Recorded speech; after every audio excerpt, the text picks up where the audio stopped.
It's a cool morning in the panhandle of Florida where I'm at right now. It's just a little under 60 degrees, but from where I come from, I can handle this in a t-shirt.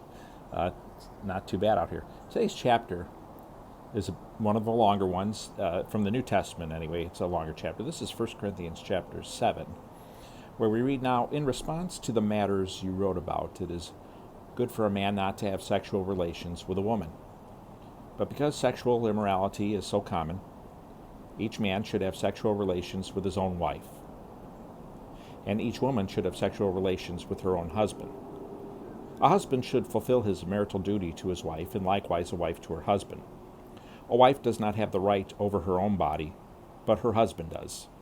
In the same way, a husband does not have the right over his own body, but his wife does. Do not deprive one another, except when you agree for a time to devote yourselves to prayer. Then come together again, otherwise Satan may tempt you because of your lack of self-control. I say this as a concession, not as a command. I wish that all people were as I am, but each has his own gift from God. One person has this gift and another has that.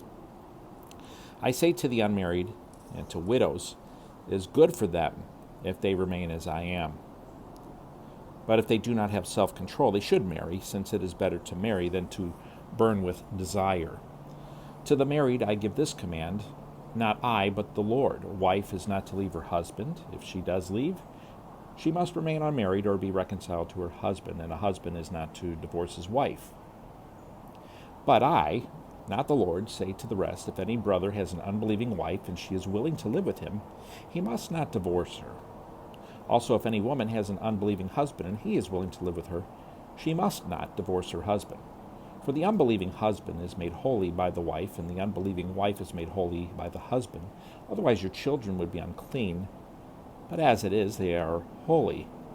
But if the unbeliever leaves, let him leave. A brother or sister is not bound in such cases. God has called you to live in peace. Wife, for all you know, you might save your husband. Husband, for all you know, you might save your wife. Let each one live his life in the situation the Lord assigned when God called him. This is what I command in all the churches. Was anyone already circumcised when he was called? He should not undo his circumcision. Was anyone called while circumcised or uncircumcised? He should not get circumcised. Circumcision does not matter, and uncircumcision does not matter. Keeping God's commands is what matters. Let each of you remain in the situation in which he was called. Were you called while a slave? Don't let it concern you. But if you can become free, by all means, take the opportunity. For he who is called by the Lord as a slave is the Lord's freedman. Likewise, he who is called as a free man is Christ's slave. You were bought at a price. Do not become slaves of people.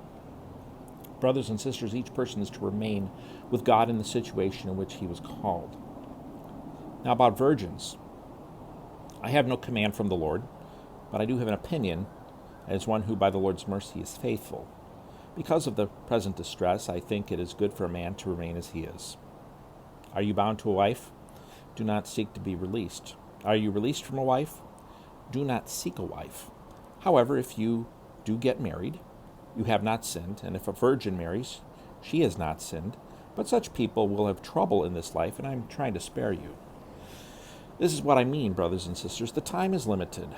So from now on, those who have wives should be as though they had none, those who weep as though they did not weep, those who rejoice as though they did not rejoice, those who buy as though they didn't own anything, and those who use the world as though they did not make full use of it.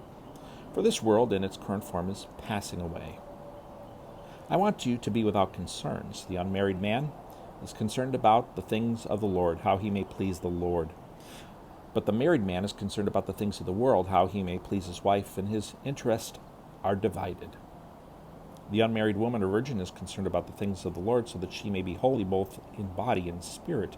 But the married woman is concerned about the things of the world, how she may please her husband. I am saying this for your own benefit, not to put a restraint on you, but to promote what is proper, so that you may be devoted to the Lord without distraction. If any man thinks he is acting improperly toward the virgin he is engaged to, if she is getting beyond the usual age for marriage and he feels he should marry, he can do what he wants. He is not sinning. They can get married.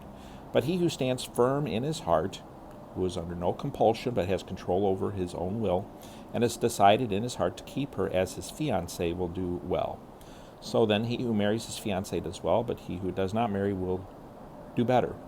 A wife is bound as long as her husband is living, but if her husband dies, she is free to be married to anyone she wants, so only in the Lord. But she is happier if she remains as she is, in my opinion. I think that I also have the Spirit of God. 1 Corinthians chapter 7, some difficult things in there, confusing, or maybe they're just confusing because they're difficult and we don't like them. But since for right now this is not a commentary channel, I'll let you investigate that on your own, and I encourage you to, and be humble, read different sides of issues, and always be open, especially to the idea that your idea might be wrong. But if your idea is right, it can take the heat. And that's always, well, I don't know if it's always, but it's been my approach for a while, that if I have a good idea, it can take the heat, and it'll stand. Anyway, I hope you have a great day, and hope to see you tomorrow.